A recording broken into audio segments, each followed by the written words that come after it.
My name is Ryan Henry. I'm from St. Louis, Missouri. I had insurance most of my life up until the time I was 30. And when I was 30, I was in a motorcycle accident. And while I was out on medical leave, my job was bought out by another leading competitor. I was a 777's Auto Workers Union at the time. When I came back to work, I was let go because I didn't have any union protection at that point, which left me Cobering insurance for approximately $900 a month. But at being out of work for 4 months already, I was already through my savings. So that ran out pretty quick. And at that time, our healthcare didn't have any opt out for pre existing conditions. So it was just very expensive, and I was unable to obtain insurance and keep insurance at that point. So the last 10 years of my life, I've not had insurance due to cost. And in that time, I've had two surgeries that I've had to pay out of pocket in that time. The first one was a gallbladder surgery that went into the ER for. I was discharged rather quickly and misdiagnosed. It cost me about $2,000 for that misdiagnosed. I was back in the ER within a week, same ER, and was properly diagnosed by a different doctor in the same ER. I was then referred to another doctor that was in the building but operated outside of the building and was required to fill out contracts to get the surgery that I required at that time because my gallbladder had not burst yet, so they weren't required to give me care. That cost me about $13,000 out of pocket that time. And I was required to put down a moderate down payment at that point. I think it was $2,000, and pay my emergency room bill in full before I could proceed forward. And then I think they scheduled my surgery 2 weeks out from that. So I was walking around with this immense pain for 3 weeks at that point before I could get surgery. I ended up working two jobs to pay that off because of the financial burden of monthly minimums added almost $1,000 a month to my bills at that point. And then to fast forward another 6 years, I ended up injuring myself playing rugby in a non-sanctioned sport, just playing around with friends, and detached my distal bicep tendon from my right arm. I walked into another emergency room to get evaluated and was seen very quickly, but was immediately put into a separate room, and I had to wait for 27 hours to get an MRI before I could then I was released. I went home for a few days and then was evaluated 3 days after the injury.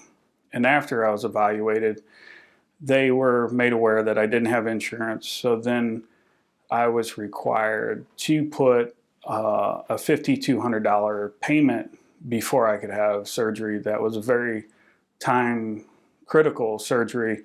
It's required to be done within 7 to 10 days of injury to prevent long-term problems with my arm. And that is pretty much how I got right here. And then physically going through rehab and stuff on my own because I don't have the access to physical therapy to rehab my arm and stuff. I'm having to do all that stuff on my own.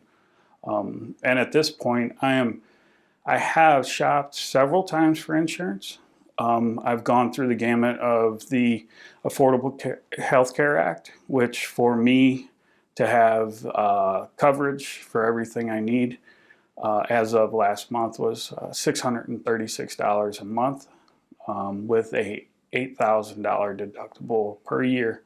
So that puts me at, over $14,000 a year that I would have to pay in before I could get any benefit from having insurance. At that point, it really doesn't make any sense because I'm having to put out over 30% of my yearly income in medical bills to see doctors. since then, I've shopped with several different insurance companies, and I've really found no real viable ways for me to have insurance that's going to cover me the way I need. And I work, 50 hours a week. I'm not lazy. I pay every medical bill I have, but it pretty much extinguishes the majority of any kind of income that I would have to do anything else. For my life, if I had affordable health care, there would be lots of things that I could seek out help with to improve my life greatly. I have several medical conditions that are going undiagnosed and untreated that affect me daily that I cannot get any kind of help with because they require specialists and programs and long-term care to figure out what's actually happening.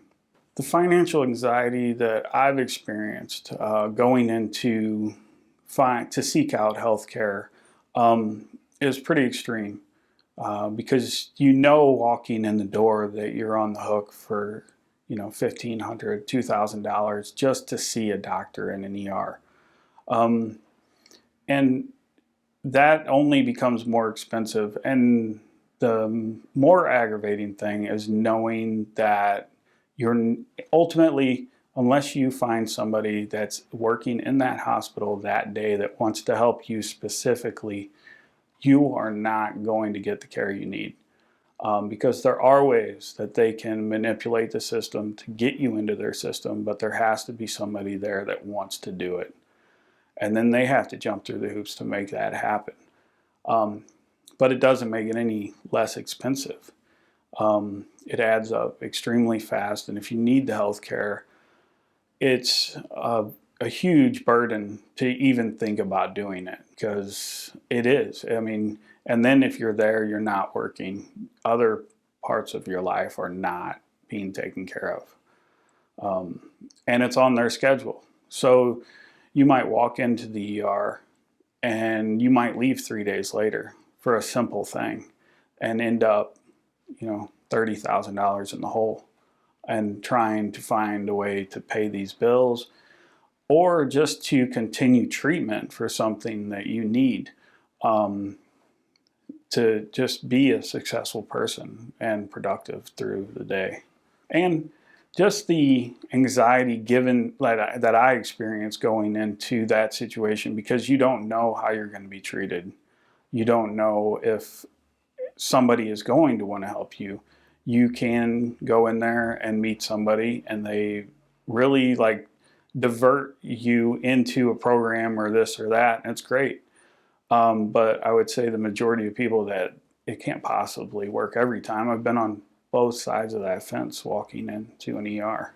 I've gotten great care, and I've also just been run through and bounced right back out. And the only thing it did was cost me a whole lot of money.